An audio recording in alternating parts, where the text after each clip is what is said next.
Hey everybody, and welcome into Clearing the Benches. Well, just like every concert has its encore, every Olympics has its closing ceremonies, we wanted to put a little shrink wrap on the McDavidFest that took place yesterday at the Mullett Arena in Tempe. But before we get to that, SunshineGirlsAZ.com is our sponsor. Yesterday, I wore a 5-hole A-hole shirt to the game, and probably about 50 people stopped me and asked me where I got that shirt. And I got that shirt from SunshineGirlsAZ.com. They've got shirts for guys, for gals, for kids. They've got fun sayings, hockey sayings. So definitely give them a look.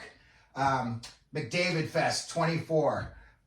First of all, I cannot say enough good things about the Oilers and their fan base. They really took over that Mullett yesterday. I would say it was probably 80 to 85% Oilers fans in the building yesterday.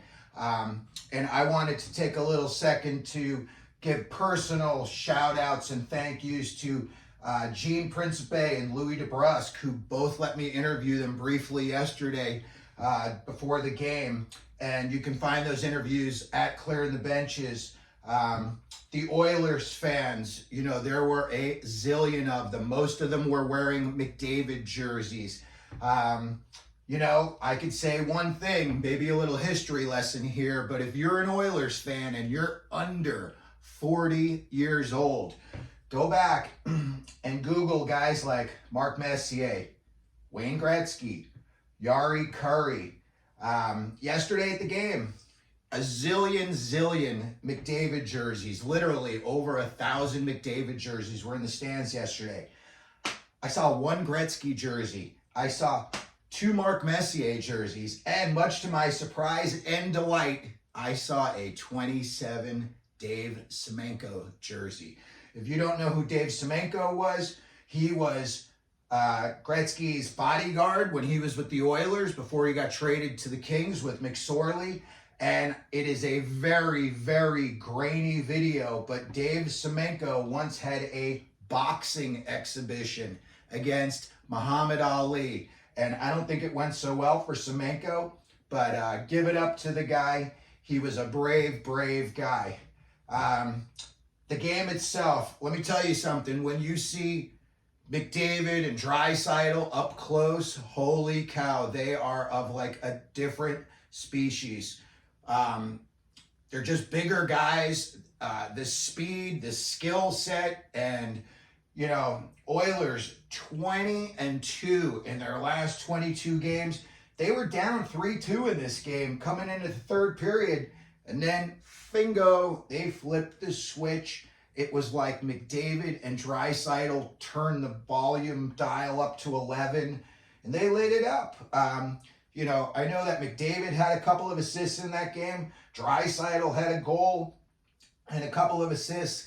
And like I said, when you see these guys in person, it is just so unbelievable how highly skilled they are. I did a couple of, little shorts on both Draisaitl and McDavid during warm-ups. And, it really doesn't do them any justice as to like the speed that they're going. But even when you see them skating past all the other players, it's pretty cool to see.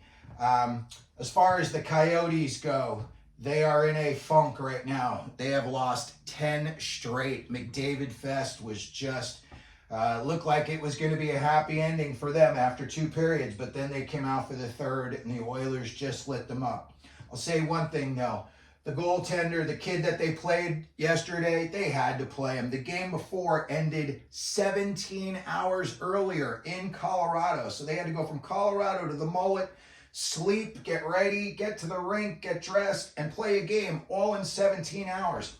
And they had to bring up Matt Vialta from Tucson. And the kid is doing really well in Tucson. And I'll tell you what, considering the defense that he's got in front of him, the Matt Dumbas, the Mosers, the Valimakis of the world out there in front of him, this kid played a good game yesterday. He got lit up in the third period, but I'll tell you what, when, McDavid and Draisaitl flip the switch, they can light it up on every team. So I'll tell you what, I think in the future, the Coyotes may have themselves a good goaltender in Vialta.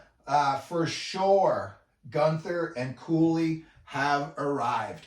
These two kids are the real deal. If they were to play together for the next 10 years, it would not surprise me. If they both went on to have, 700, 800 point careers, it would not surprise me. Cooley was struggling there for a little while. He got off to a good start, but these kids are used to playing 50 games throughout the whole season.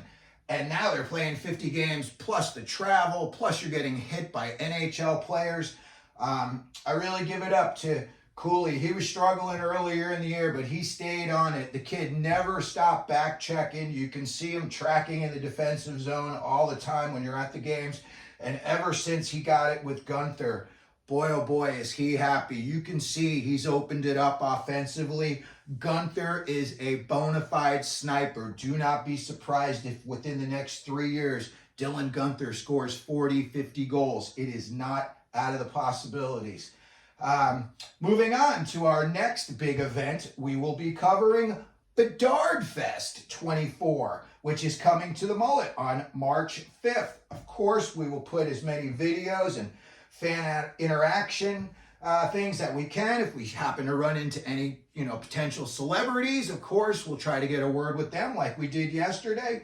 But I just wanted to go back real quick. And the last thing I wanted to say, again, if you're an Oilers fan and you're under 40 years old, that team in the 80s, Gretzky, Messier, and Curry all scored over 600 goals in their careers. Glenn Anderson had 498, 2 goals shy of 500 for his career. Paul Coffey, behind Bobby Orr, is definitely the second best offensive defenseman in NHL history. So if you're a history buff and you want, I am sure there is a lot of videos showing these guys lighting it up back in the day. So anyway, that's going to be it. Shrink wrap on McDavidFest 2024. Let me know what you think down in the comment section. Hopefully you enjoyed the videos we were able to get yesterday. And again, if you could please hit the like button, the subscribe button, and as we always do here at Clearing the Benches, let them know you're out there.